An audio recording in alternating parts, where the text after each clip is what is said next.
Welcome to Trial Site News Beyond the Roundup series. Today we'll be discussing a few rapid-fire stories revolving around ivermectin. The first in Bulgaria, where pharmacy queues have been growing as ivermectin is made available over the counter. Then, in Brazil, a pharmaceutical company counters Merck's position on ivermectin's efficacy and safety for COVID-19.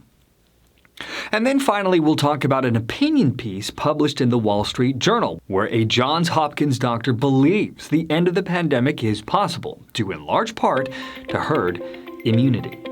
And so, from Trial Site News, I'm Adrian, and our Beyond the Roundup episode starts now.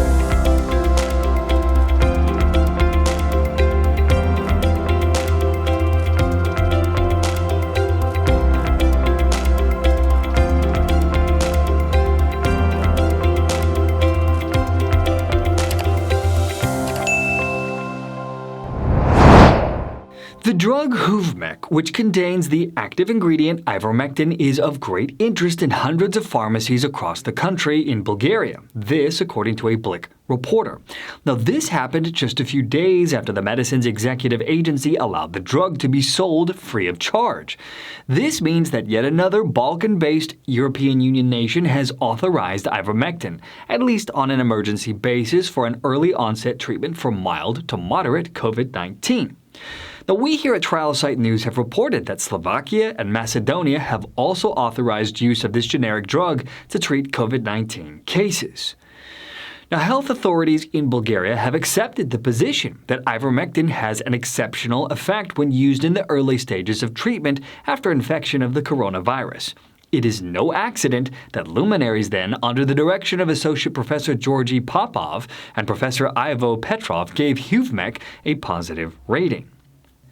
The Huvemek marketing authorization holder is Hupharma, and late last month, the company announced that it had conducted a large-scale clinical trial of ivermectin's use in the treatment of COVID-19. This is the first multi-center, randomized, double-blind, placebo-controlled Phase 2 study in the European Union. The tests were carried out between May and October of 2020, with the study starting immediately after the first reports of an in vitro effect of ivermectin against the SARS-CoV-2 virus in April of last year by the Monash University in Australia. Now, there is strong evidence that ivermectin blocks the virus transport protein from entering the nucleus and makes it difficult to multiply. Now, ivermectin is currently approved for human use, primarily for antiparasitic use here in the United States, France, Austria, Germany, Denmark, the Netherlands, and other countries. Now, specifically here in the United States, of course, the NIH, or the National Institutes of Health, still maintains a neutral stance on the drug, neither for the use of the drug for COVID-19 nor against it. So now let's head to Brazil, in what can be considered a direct rebuttal to another ivermectin manufacturer here in the United States, Merck. A Brazilian pharmaceutical manufacturer known as Vitamedic Indústria Farmacêutica recently issued a communication that a report by the Merck Drug Group on the effectiveness of ivermectin in COVID-19 treatment shows its unique views on this issue. The Brazilian company essentially communicated that Merck's statements highlighted its isolated opinion on the matter. The Brazilian pharmaceutical company opposed the Merck-MSD document, citing studies conducted in the United Kingdom, the United States, Egypt, Argentina, Slovakia, Egypt, Peru, and Mexico, among other countries, which identified the product as a potentially preventative medicine. Now, the news, which was picked up by a number of media outlets, shared that the Brazilian company had declared that Merck's declaration on the topic of ivermectin reflects its isolated opinion on the matter. They made sure to communicate that the American pharmaceutical company does not produce the drug for humans in Brazil. Moreover, Vitamedic Indústria Farmacêutica declared, contrary to what the company Merck says, there is medical and scientific evidence around the world demonstrating the antiviral action of the drug. They pointed out that dozens of studies carried out in several countries demonstrate the benefits of the drug, especially in the early stages of the disease, and for this reason, the international medical community, and also in Brazil, started to include it in the treatment protocols of COVID-19. And they went on to point out that it is a low-cost drug with low impact in terms of adverse effects. So, for our final story for this episode, we're going to shift away from ivermectin, and we'll be talking about an opinion piece published back on February 18th in the Wall Street Journal, which is raising hopes for some and healthy skepticism by others, with its title and thesis that states that we'll have herd immunity by April. Now, the author of this article is Dr. Martin Makary, a professor of health policy and management and public health expert at Johns Hopkins University. He noted in his piece that the media is underreporting on the dramatic fact that COVID-19 cases are down 77% in just the last 6 weeks alone. Dr. Martin suggests that this is due in large part because natural immunity from prior infection is far more common than can be measured by testing. Applying some statistics to the case data, Dr. Martin deduces that around 55% in the U.S. have natural immunity. At the same time, vaccinations have been rolling out, and 15% of Americans have gotten a vaccine, with the percentage rising quickly.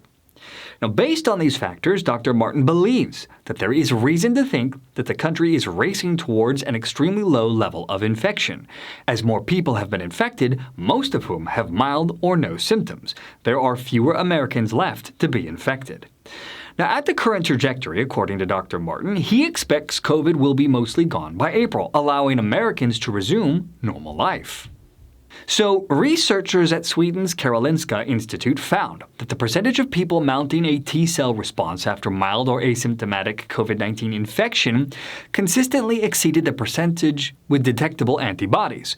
T-cell immunity was even present in people who were exposed to infected family members but never developed symptoms. Meanwhile, a group of United Kingdom scientists in September pointed out that the medical community may be underappreciating the prevalence of immunity from activated T cells. And then Dr. Martin points towards death patterns, which he believes hints at a broad herd immunity. He pointed out that 0.15% population mortality rate combined with a roughly 0.23% infection rate point to about 2/3 of Americans having already been infected. Dr. Makary notes that many experts that he has conferred with too often dismiss natural immunity, arguing that we don't have the data. Now, while the data does not fit a classic randomized controlled trial model of the old guard medical establishment, still observational data is compelling. Now, according to Dr. Martin, one reason all of this matters is that we have been vaccinating recovered COVID-19 patients while making seniors, among others, wait for product availability. Now, Dr. Martin suggests that perhaps the recovered patient had adequate immunity to be safe without the vaccine, and hence we are wasting a precious resource.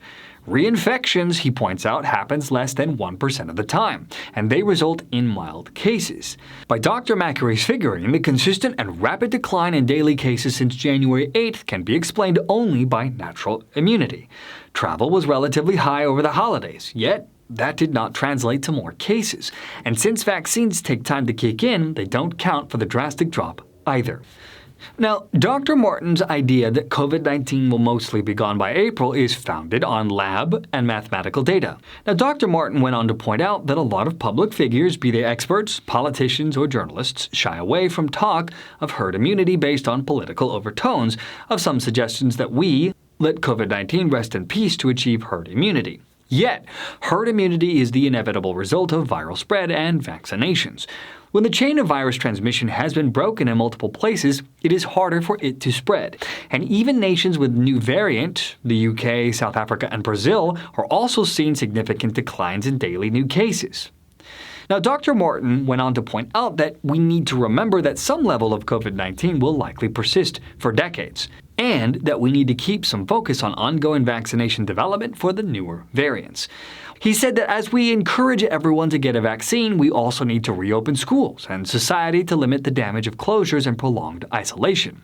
Contingency planning for an open economy by April can deliver hope to those in despair and to those who have made large personal sacrifices. A fascinating opinion piece by Dr. Martin Makary. And that, my friends, brings our episode to a close once more. As always, thank you so much for joining us on our program today. From Trial Site News, I'm Adrian, and I will see you all next time.